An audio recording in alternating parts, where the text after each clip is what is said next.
पाकिस्तान को अपनी पहली जीत की खुशबू चाहिए थी और हमें 8 का वेट था।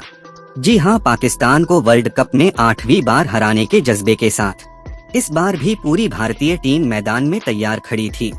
भारत की सरजमी पर हो रहे 2023 के इस वर्ल्ड कप के पहले 2 मैचों में ऑस्ट्रेलिया और अफगानिस्तान का किला फतह करने के बाद अब बारी थी पाकिस्तान को अपना असली दम दिखाने की, अहमदाबाद में उनको उनकी असली औकात बताने की।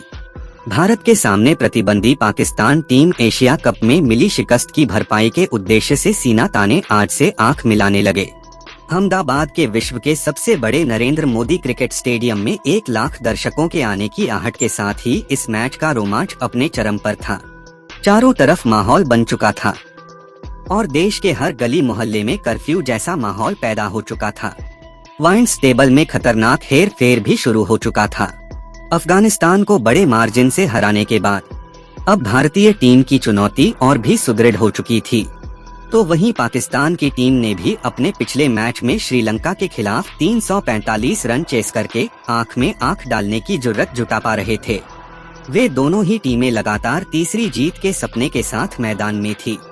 हर तरफ विराट रोहित की जर्सी के साथ भारतीय टीम के लिए नारेबाजी भी शुरू हो चुकी थी। उस समय केसरिया रंग में रंगा ये स्टेडियम देखते ही देखते नीले समंदर में तब्दील हो चुका था।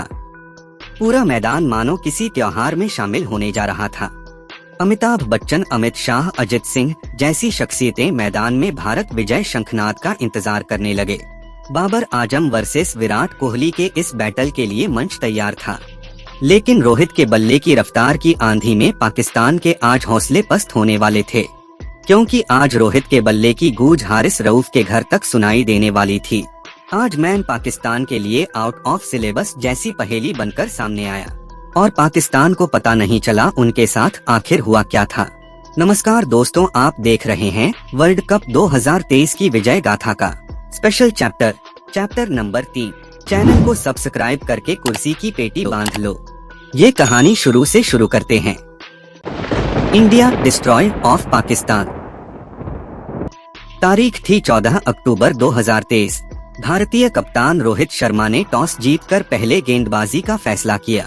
पाकिस्तानी ओपनर्स ने अच्छी शुरुआत की और पहले विकेट के लिए 41 रन जोड़कर इस मैच को नई राह देने की संपूर्ण कोशिश की, लेकिन हमेशा की तरह डेंजरस दिख रही इमाम और शफीक की इस जोड़ी को सिराज की एक शानदार गेंद ने तोड़ दिया। सिराज ने क्रॉस सीमा डालकर शफीक को पवेलियन की राह दिखा दी। अब क्रिच पर आए बाबर आजम। भारत के खिलाफ लगातार फेल हो रहे बाबर को भारतीय गेंदबाजों ने शुरू से ही पैड्स पर गेंदबाजी करके रन्स लुटा डाले। बाबर अब सेट हो चुके थे, लेकिन इमाम को हार्दिक ने अपनी जादुई गेंद से फिर से चलता कर दिया। अब मैदान में थी बाबर और रिजवान की बेस्ट जोड़ी। मैच किसी भी तरह किसी भी तरफ मुड़ सकता था। सब कुछ अब इस एक जोड़ी पर निर्भर था।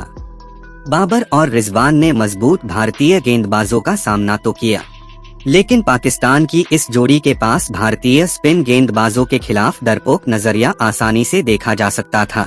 बाबर और रिजवान दोनों ही डरे हुए थे एक और हार के खौफ से, क्योंकि पाकिस्तानी बल्लेबाज कुलदीप और जडेजा पर एक बार भी डोमिनेट करने के मूड में दिखे ही नहीं, जिससे दोनों ही गेंदबाजों ने अपनी रिदम हासिल करके पाकिस्तानियों की नाक में दम कर दिया। बाबर के अर्धशतक के बाद सिराज की जादुई गेंद ने बाबर को क्लीन बोल्ड कर दिया, तो वहीं कुलदीप ने लगातार 2 ओवर में ही पाकिस्तानियों को 2 झटके देकर उनकी बल्लेबाजी की कमर तोड़ कर रख दी।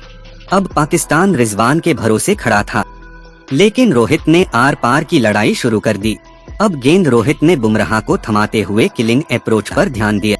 बुमराह ने रिजवान को अपनी क्लास का प्रदर्शन करते हुए दिन में ही तारे दिखा दिए। बुमराह की स्लोवर बॉल रिजवान को चकमा देते हुए उनके स्टंप्स पर जा लगी। पाकिस्तान एक समय 155 रनों पर 2 विकेट से 187 रनों तक अपने 8 विकेट गंवा बैठी। भारतीय गेंदबाजों के दबाव के सामने पाकिस्तानी चुनौती हार मान गई। पाकिस्तान 191 रनों पर ऑल आउट हो गई। मैदान में मौजूद दर्शक भी कहने लगे कि इनसे अच्छी बैटिंग और अफगानिस्तान की बैटिंग लाइनअप ने की थी। यह पाकिस्तान की टीम सिर्फ और सिर्फ ओवर रेटेड है। अब बारी थी भारतीय बल्लेबाजों की। सबको डर था शाहीन शाह अफरीदी के शुरुआती स्पेल का। सबको लगा रोहित शर्मा को शाइन की अंदर आती गेंद कहीं फिर न ले डूबे। लेकिन इस बार शाइन को अपनी क्लास में बैठाकर क्लास दिखाने के मूड में आए थे। हिटमैन ने शाइन को पहली ही गेंद पर आगे बढ़कर चौका जड़ते हुए अपने मंसूबे जाहिर कर दिए। अब हिटमैन ने अपनी असली ताकत का प्रदर्शन करना स्टार्ट कर दिया। 7वें ओवर में ही भारतीय टीम का स्कोर 50 रन तक जा पहुंचा। मैच का रिजल्ट आप तो सबको मालूम पड़ चुका था, लेकिन अभी रोहित की आंधी आनी बाकी थी। रोहित ने शाइन की तेज रफ्तार गेंदों को छक्के मारने स्टार्ट कर दिए और हसन अली की हंसी पर रोहित शर्मा ने अकेले दम पर ही कहर बरसा दिया। गेंद थोड़ी सी भी शॉर्ट लेंथ क्या हुई कि गेंद सीधा दर्शक दीर्घा में जा समा गई। हालांकि भारतीय टीम ने शुभमन और विराट के महत्वपूर्ण विकेट गंवा तो दिए, लेकिन रोहित ने इतनी तेज बल्लेबाजी की कि पाकिस्तानी बॉलर्स को वापसी का कोई मौका नहीं मिल पाया। अब कप्तान बाबर ने अपनी premium fast bowler Haris Rauf को गेंद थमाई। रोहित ने रऊफ की 147 किलोमीटर पर आवर की रफ्तार वाली गेंद पर सामने ही छक्का जड़ दिया। ये छक्का हैरिस राउफ के गाल पे मानो तमाचा जड़ दिया। राउफ ने अगली गेंद स्लोवर करके रोहित को अपने जाल में फंसाने की कोशिश की, लेकिन हिटमैन इस बार भी तैयार खड़ा था। रोहित ने स्लोवर बॉल को न सिर्फ जल्दी पिक किया, बल्कि ओवर कवर पर एक शानदार छक्का जड़ दिया। पाकिस्तान की बॉलिंग को रोहित ने बच्चा समझकर ऐसे पीटा मानो कोई बाप अपने बच्चे को आगे से गलतियां न करने की नसीहत के साथ एक नई सीख देने लग रहा हो। लेकिन पाकिस्तानी बच्चे कहां सुधरने वाले थे। रोहित को शॉर्ट बॉल करते और रोहित बाबर की टीम को 6 छक्कों समय 86 रन जड़ डाले। बहरहाल जब तक रोहित आउट हुए तब तक मैच पूरी तरह से खत्म हो चुका था। श्रेयस अय्यर ने भी शानदार प्रदर्शन करते हुए अपना अर्धशतक ठोक दिया और भारत को 117 गेंद शेष रहते ही यह मैच जिता दिया। बाबर की कप्तानी पर जिन पाकिस्तानियों को एक समय नाज हुआ करता था, वही बाबर को आज गालियां देने पर मजबूर हो गए।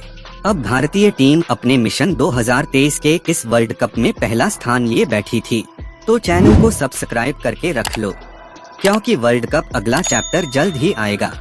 तब तक के लिए जय हिंद जय भारत।